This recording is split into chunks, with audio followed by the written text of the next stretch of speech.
সুপ্রিয় দর্শক, আমি যে মোটরসাইকেলটা চালাচ্ছি এটা হচ্ছে 110 সিসির একটা motorcycle.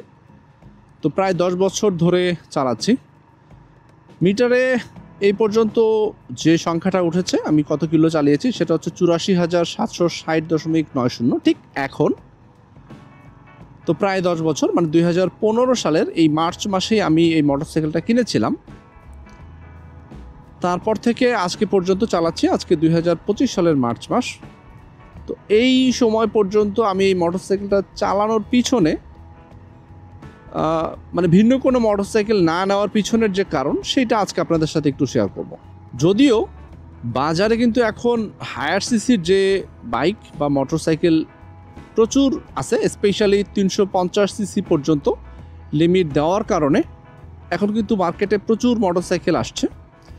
Specially royal Enfield company যখন বাজারে আসছে তখন কিন্তু তারা একটা বেশ শোরগোল ফেলে দিচ্ছে, কারণ এইটা দিয়েই কিন্তু অ্যাকচুয়ালি মনে হয়েছে যে অন্তত হায়ার সিসির সেগমেন্টের শুরুটা হয়েছে প্রপারলি। এর ভিড়েও আমি আমার মোটরসাইকেলটাকে নিয়ে অনেক কমফোর্ট ফিল করি।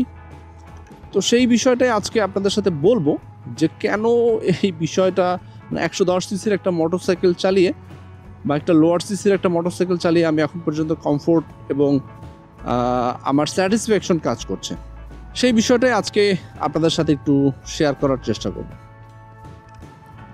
প্রথম যে কারণটা আমি বলবো সেটা হচ্ছে যে লোয়ার সিসির বা 110 সিসি বা এই কাছাকাছি সেগমেন্টের যে বাইকগুলো, সেগুলোর দাম বেশ অ্যাফোর্ডেবল।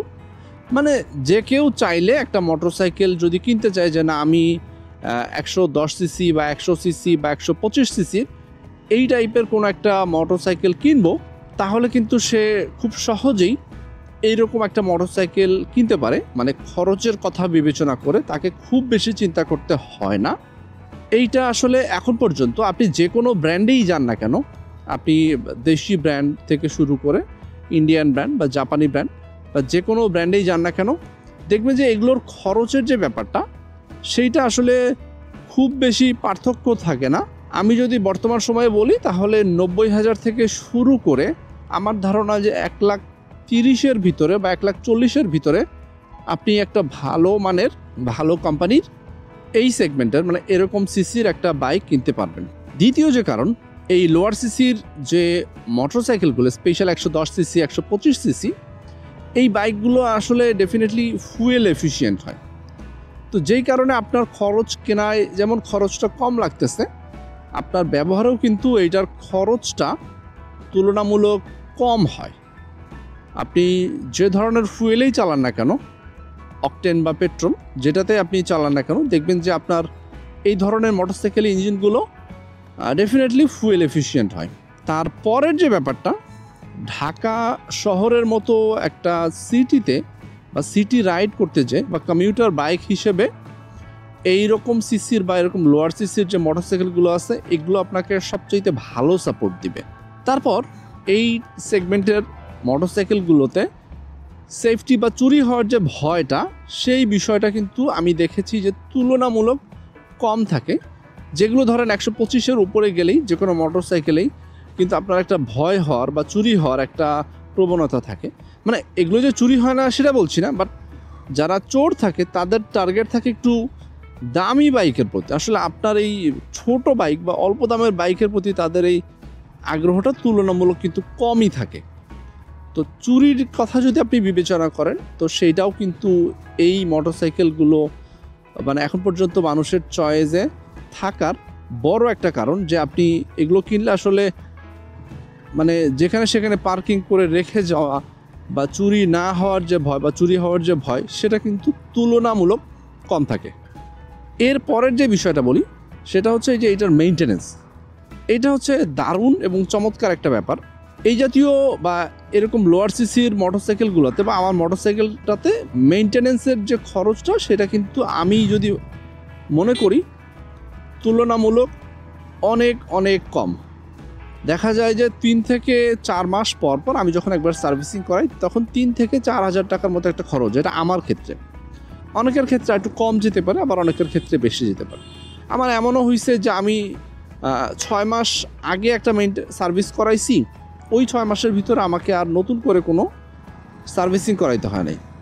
এবং এই জিনিসটা কিন্তু আপনি ধরেন হায়ার সিসির সেগমেন্টের বাইকগুলোতে কম পাবেন। এইটা আপনি যদিও ডিপেন্ড করবে যে আসলে আপনি কতটুকু রাইড করতেছেন, কিভাবে রাইড করতেছেন। তারপরও আমি যে বিষয়টা বলবো যে এই লোয়ার সিসির যে মোটরসাইকেল, এগুলোতে মেইনটেনেন্সের খরচটা অনেক অনেক কম।